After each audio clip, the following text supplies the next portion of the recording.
মধ্যপ্রাচ্যে দখলদার ইসরায়েল ও ইরানের মধ্যকার সংঘাতের জেরে সাইডলাইনে চলে গিয়েছিল ফিলিস্তিনের গাজায় চালানো অমানবিক আগ্রাসন, যেখানে নেতানিয়াহুর অলীক স্বপ্ন হচ্ছে মুক্তিকামী হামাসকে নির্মূল করা। কিন্তু এত সাধারণ মানুষকে হত্যা, সামরিক হামলায়ও এখনো হামাসি চালকের আসনে বলা যায়। আহত বাঘের হিংস্র থাবায় কুপকাত নেতানিয়াহুর দখলদার সেনাবাহিনী।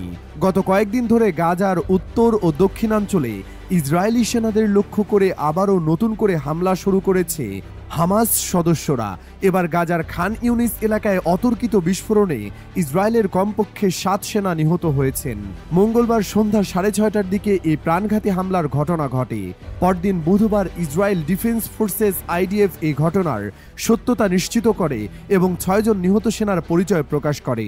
তারা সবাই কমব্যাট ইঞ্জিনিয়ারিং কর্পসের সদস্য এবং 605তম ব্যাটালিয়নে কর্মরত ছিলেন। নিহত সেনারা হলেন lieutenant Matan Shah Yasin Vaski, staff sergeant Ronel Ben Moshe, staff sergeant Nif Radia, sergeant Ronen Sharifo, sergeant Shahar Manoaf ও সার্জেন্ট মায়ান বারু পার্লস্টেইন। এদের বহনকারী পুমা নামের একটি সাজোয়া পার্সোনাল ক্যারিয়ারে বিস্ফোরক ডিভাইসের বিস্ফোরণ ঘটে। প্রাথমিক তদন্তে জানা যায় এক আত্মঘাতী হামলাকারী এ বিস্ফোরণের জন্য দায়ী। বিস্ফোরণের ফলে APCতে আগুন ধরে যায় এবং তা দ্রুত ছড়িয়ে পড়ে।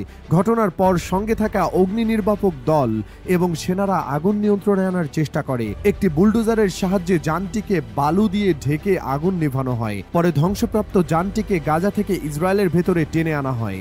এর আগে ওই দিন বিকেল 4:30টার দিকে খান ইউনিসেই IDF এর 51তম ব্যাটালিয়নের কমব্যাট ইউনিটের ওপর হামাস ট্যাঙ্ক বিধ্বংসী গোলাবারুদ ব্যবহার করে আরেকটি হামলা চালায়। এতে 2 ইসরায়েলি সেনা আহত হন।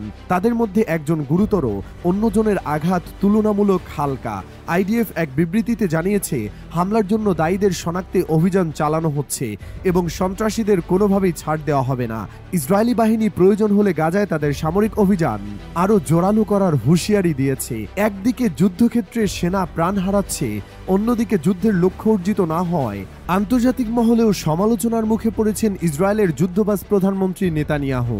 গাজা, লেবানন ও ইরানের মতো একাধিক ফ্রন্টে সংঘাতে জড়িয়েও কাঙ্ক্ষিত রাজনৈতিক লাভ অর্জন করতে না পারা তাদের ক্রমশ কোণঠাসা করে তুলছে। সামরিক ক্ষয়ক্ষতি এবং জনমতকে সামনে রেখে অনেকেই নেতানিয়াহুকে এখন সবচেয়ে পরাজিত রাজনীতিক হিসেবে অভিহিত করছেন।